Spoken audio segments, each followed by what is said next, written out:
Good morning. Welcome to the contemporary world. And today we'll be discussing about the global south. Kamusta kayo? How are you doing? Is everyone okay? And I hope you are able to keep up with our flexible learning, your online learning, and I hope ay may natututunan kayo. So our today's objectives is first to discuss the ever-changing concept of the Global South. Ang pangalawa is to identify the countries which are commonly associated with the Global South. And to survey the political and economic conditions in the contemporary Latin America. In your semestral project, ang ilan sa inyo ay pumili ng mga bansa na nakabilang sa Latin America. So later on, makikita natin yung mga bansang ito, and lucky you because kung napili mo ang isa sa mga bansa sa Latin America, then you would know more information about that, hopefully dito sa ating lesson. So, balik muna tayo sa concepts. Ang Global North refers to the countries that are geographically in the Northern Hemisphere or to countries that are economically developed. Ang Global South naman refers to the countries that are geographically in the Southern Hemisphere or to the countries that are developing or economically struggling. Again, naaalala nyo, sinabi ko last time na hindi naman siya nakakahon na ganoon. Because there are countries na pwedeng sabihin natin na they are in the global south in terms of geography, in terms of location, pero pwede natin siyang makonsider as a global north because they are economically developed. Again, think of countries na nasa south of the equator, pero they are developed countries. They are rich countries with many resources, financial resources, cultural resources, technology, etc., etc. May kapitbahay tayo dito sa Southeast Asia. And then, further south, nandyan ang Australia, nandyan ang New Zealand. And definitely, sa global north naman, in terms of geographic location, in terms of location, ay meron ding mga bansa na pwede nating makonsider as global south in terms of economy. Meron nga ba? In Europe, sasabihin natin na they are very rich in resources. Pero sa Eastern Europe, mataas yung poverty rate. May mga bansa dito na pwede nating ma-consider as somehow economically struggling as well. Kasi meron dito na mga civil wars, ganyan. May mga conflicts na nangyayari. So, these are the countries na makikita natin na yung categories niya into global north or global south would change over time kasi nagbabago yung dynamics ng ating contemporary world. So I hope malinaw yung concepts na ito. Please remember these concepts dahil baka lumabas ito sa ating midterms. Okay, the rise of the global south. Many countries in the world are associated sa global south. Sa tingin nyo, ano ang mas madami? Developed countries or yung mga bansang developing countries or hindi pa mayaman, hindi pa ganong kaganda yung mga resources? Mas madami, I think, ang countries that can belong to the global south. Among the countries commonly associated with the term of global south are the countries in the Latin America. So ano-ano ba yung mga bansang ito? Yan. Welcome to Latin America. Mexico, the Bahamas, Cuba, Jamaica, Belize, Guatemala, El Salvador, Honduras, Haiti, Dominican Republic, Nicaragua, Costa Rica, Panama, Venezuela, Guyana, Suriname, Colombia, Ecuador, Peru, Brazil, Bolivia, Paraguay, Uruguay, Argentina, Chile. These are the countries na sa tingin nyo, what are the similarities of these countries? What do you think? Well, aside sa iniisip nyo na laging sila yung top 10 sa mga beauty pageants na pinapanood nyo, bukod pa doon, these countries have experienced colonization in the past. Either by Spain, Spanya, katulad natin dito sa Pilipinas, or even by Portugal. Kasi nung contemporary world nung mga panahon na yon, in the 15th century where the circumnavigation, pag-ikot sa mundo using yung mga malalaking barko ay ginagawa to exploit foreign lands. And then na-colonize sila. Katulad din natin, nung mga panahong yon, kung kailan na-colonize ang Spain, Colombia, ng Portugal at Spain, ay tayo din dito sa Pilipinas ay na-colonize din ng Spain. So that is why there is similarities of our culture, of our socio-economic conditions. So, yun yung dahilan kung bakit nagkakaroon ng ang pagkakatulad yung mga societies na ito sa Global South. Ngayon, sa Latin America, may dalawang trade alliances. Naaalala nyo ba yung discussion natin about trade alliances? Ito yung mga grupo, ito yung mga samahan ng mga bansa to ensure na mas magiging mabuti yung kanilang pakikipag-trade sa ibang bansa into open free markets. Kasi mas malakas ka may kagrupo ka, mas malakas yung boses mo. Mas magiging maganda yung participation mo. Again, remember, last time, nasa notes natin, the benefits of joining a trade alliance. Tandaan nyo din yon, baka lumabas yon sa ating midterms. Okay? So, the Pacific Alliance, Alianza de Pacifico, and Mercosur. Ang goal ng Pacific Alliance is participatory integration for free mobility and trade. And ang Mercosur naman is competitive integration of national economies into international market. Kung makikita nyo, parang yung tunog ng mga goals nila is yung mga pinag-usapan natin in the first part of globalization. When we talked about global economy, when we talked about international trade, when we talked about market integration. Yun yung goal. Ito kasi yung nangyayari ngayon sa mundo. The contemporary world in terms of economy, the countries wanted to really focus on free trade, alliances, opening up the markets, more profits for the country, mas makaka-import ka. At the same time, you are able to get money na mapapatupad mo para sa ekonomiya mo. Babalik din sa bansa mo, and then you are able to fund social services, ospital, edukasyon ng mga mamamayan. At the same time, ay bumuti ang estado ng bansa mo sa global arena. Alright? So, these are just the characteristics of Latin America. Bakit sila napapabilang dun sa Global South?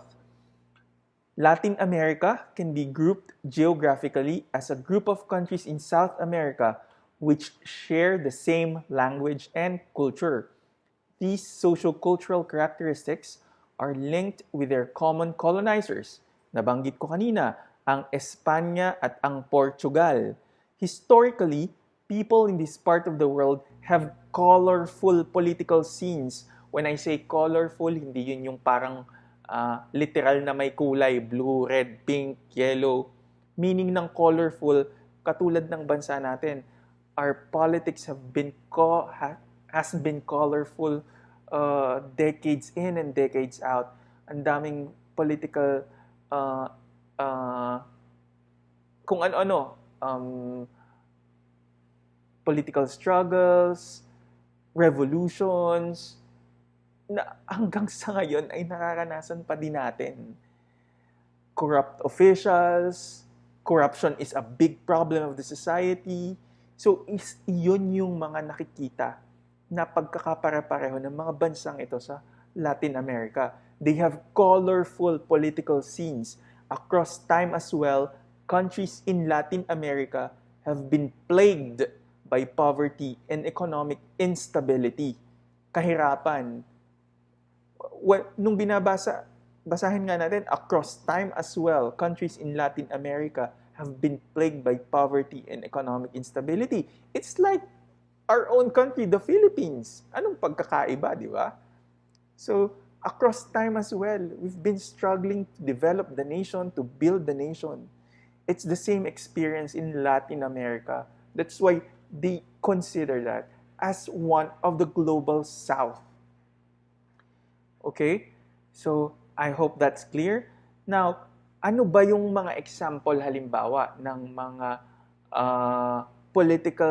colorful political scenes na ito sa iba't ibang bansa? Do you know this guy? Kilala nyo ba siya? Hasta la victoria siempre. Nakikita nyo yan sa mga t-shirts. Nakikita nyo yan sa mga sombrero. Kilala nyo yan? That guy is Che Guevara. Si Che Guevara ay nag-lead ng revolusyon sa bansang Cuba. And isa yan sa mukha ng revolusyon dito sa mundo. That's why nakilala siya. And then naging political icon siya. Naging fashion icon din siya kasi nilalagay siya sa mga damit. I just forgot kung sino, pero somebody, sa lahat ng students ko, may pumili ng bansang Cuba. And I think sa pag-research mo about your country of Cuba, you will learn more about Che Guevara and how is Cuba now. Alam nyo, pangarap ko ding makapunta sa Cuba. Kasi ang Cuba, para siyang naiwanan, lost in time. We have a very modern world now where buildings and skyscrapers, matataas na building, very modern.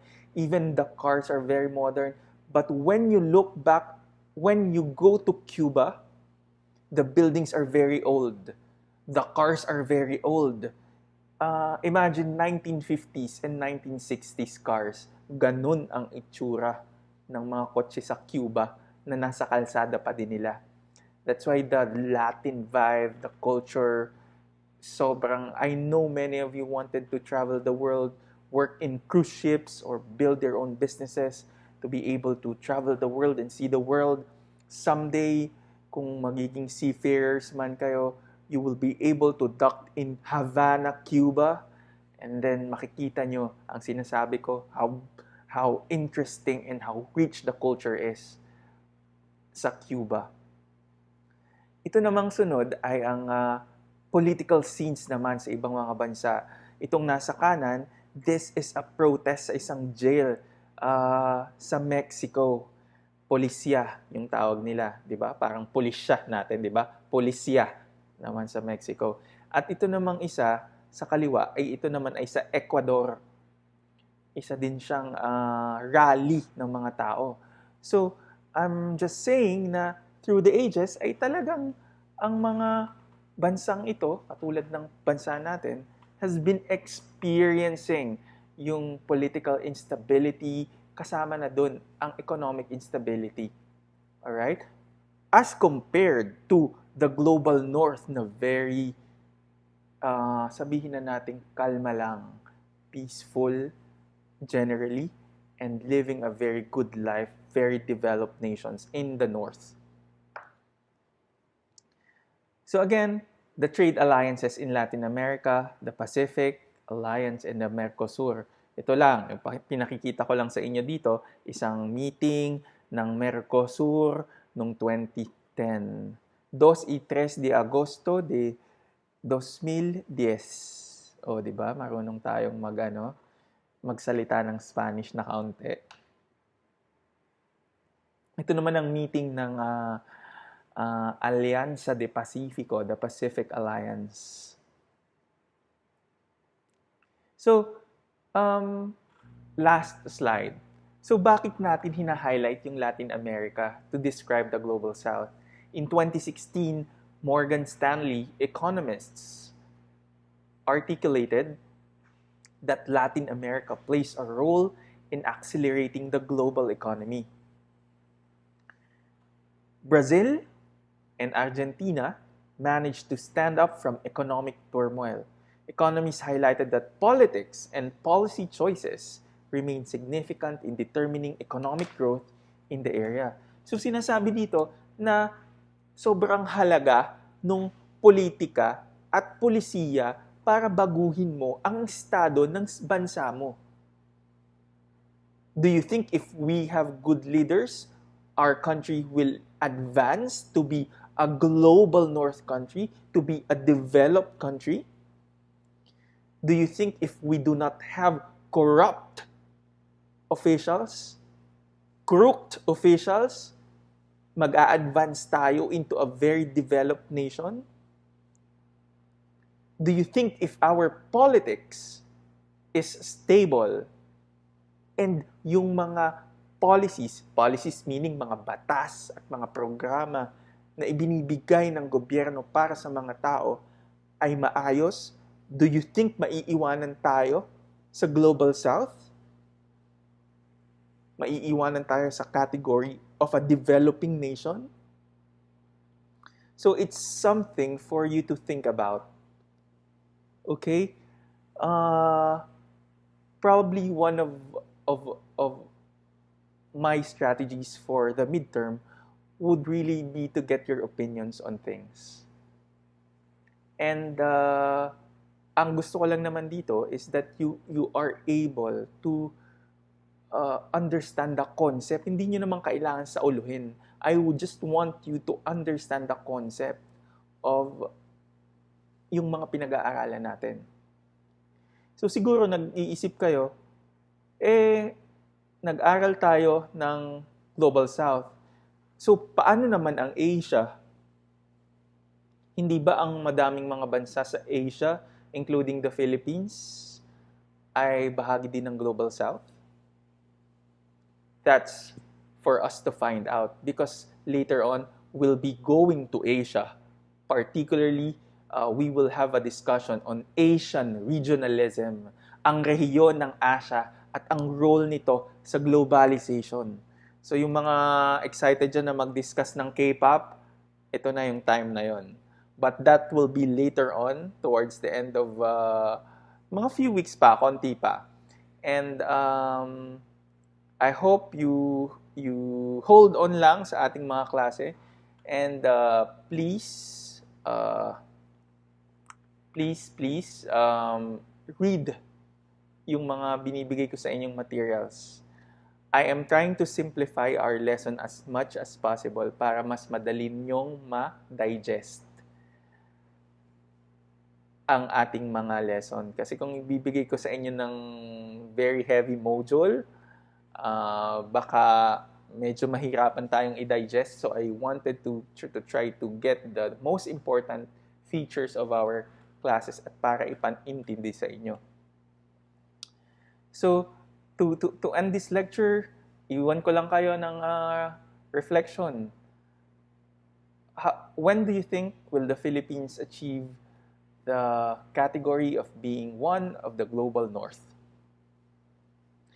And with that question, do you have the responsibility?